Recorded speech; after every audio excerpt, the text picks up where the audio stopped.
I see one of the biggest upsets ever coming. I see Danny Jacobs winning a hard-fought decision, but it won't be a fight so hard to score that the outcome will be debated like we had with Sergey Kovalev and Andre Ward. I just think Danny is prepared to do something great. On paper, Triple G has to be the favorite. He's got all those knockouts in a row, and very few of those times has he been challenged a little bit, much less seriously challenged. He's been steamrolling guys. There are some people who have been suggesting that he's shown some vulnerability in his last 2 fights because he's been hit with punches he normally doesn't get hit with, but he's enough of a veteran to know what kind of power a guy packs or doesn't pack right from the jump. If you don't get his respect early, he'll go right to you and eventually through you.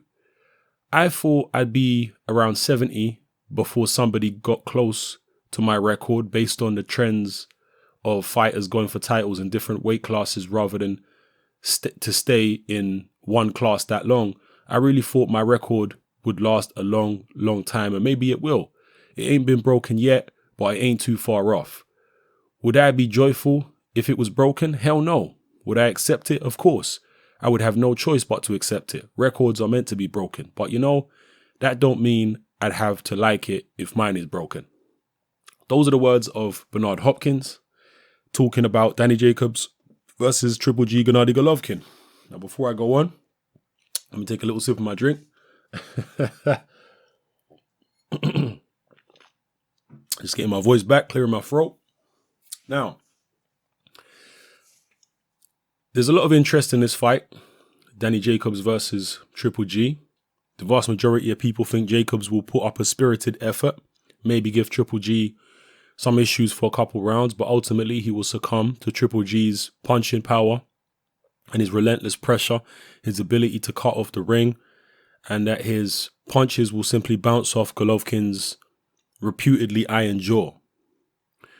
Well, clearly, as you heard there from Bernard Hopkins, he's one man that doesn't buy into that narrative. He believes there's going to be an upset, and if anybody knows about upsets and beating the odds, it's Bernard Hopkins. He's pulled off many an upset in his professional boxing career. However, is this Hopkins giving his honest opinion, or is it just him hyping the fight to try and boost pay-per-view sales? After all, Hopkins is a HBO guy. I don't believe he's got any kind of financial stake in HBO, but most of his fights over the past few years have been on HBO.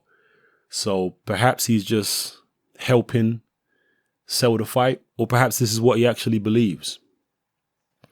Now, Triple G is extremely highly regarded among boxing fans these days and the boxing fraternity alike. And it's almost getting to the level, not quite, in fact, we're still a fair way off, of Triple G being revered in the same way as Mike Tyson was back in the 80s and to a lesser degree in the 90s. Mike Tyson got eventually taken out by Buster Douglas. That was a huge shock. Well, if Danny Jacobs was to beat Golovkin, it would certainly be nowhere near as big a shock as Douglas beating Tyson. Danny Jacobs, I can tell you for sure, is much more highly regarded in boxing than Buster Douglas was when he beat Mike Tyson. And Mike Tyson was even more highly regarded than Triple G is at the moment. So it's not beyond the realms of possibility for Danny Jacobs to pull off the upset. He is bringing certain things to the table which Triple G hasn't seen before in terms of the combination of height, reach, punching power, athleticism, speed, so on and so forth. He's bringing a combination of elements which Triple G hasn't seen before in a single fighter. He might have seen those elements dispersed among different fighters, but not all in the same fighter.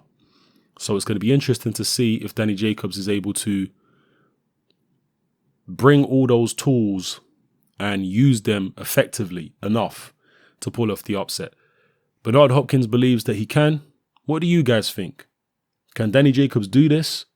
Or is it a bridge too far for the self-proclaimed miracle man? This is a guy who beat cancer. A very, very tough thing to do indeed. He had a particularly terrible form of cancer. He had cancer growing up his spine. I mean, this guy's lucky to be alive. He's certainly lucky to be walking, and he's even more lucky to actually be boxing again after surviving such a horrific, instance of cancer. So you got to give it to him, and you got to think that going through a near-death experience like that will put a lot of steel in his heart, and that he won't be intimidated going into this fight against Triple G. But to be fair, I've seen a lot of guys go in the ring against Triple G who weren't particularly intimidated. He doesn't have the kind of ferocious aura that Mike Tyson did. He's got a ferocious aura, but not like Tyson. And I think part of that is because Triple G comes across as a nice guy outside of the ring, whereas Tyson would actually frighten people outside the ring before he even got them in the ring, because he was this, street thug, and he just had a menacing, intimidating aura in person outside the ring, never mind when he got in the ring, whereas Triple G's kind of got a very unassuming manner about him. So yeah, I've seen plenty of guys go in there confident and not intimidated when they were fighting Triple G. The problem is when they start getting hit, then they get intimidated. So we'll see what happens to Jacobs. Let me know what you think about Bernard Hopkins' views on this, people. And are there any of you who share his views?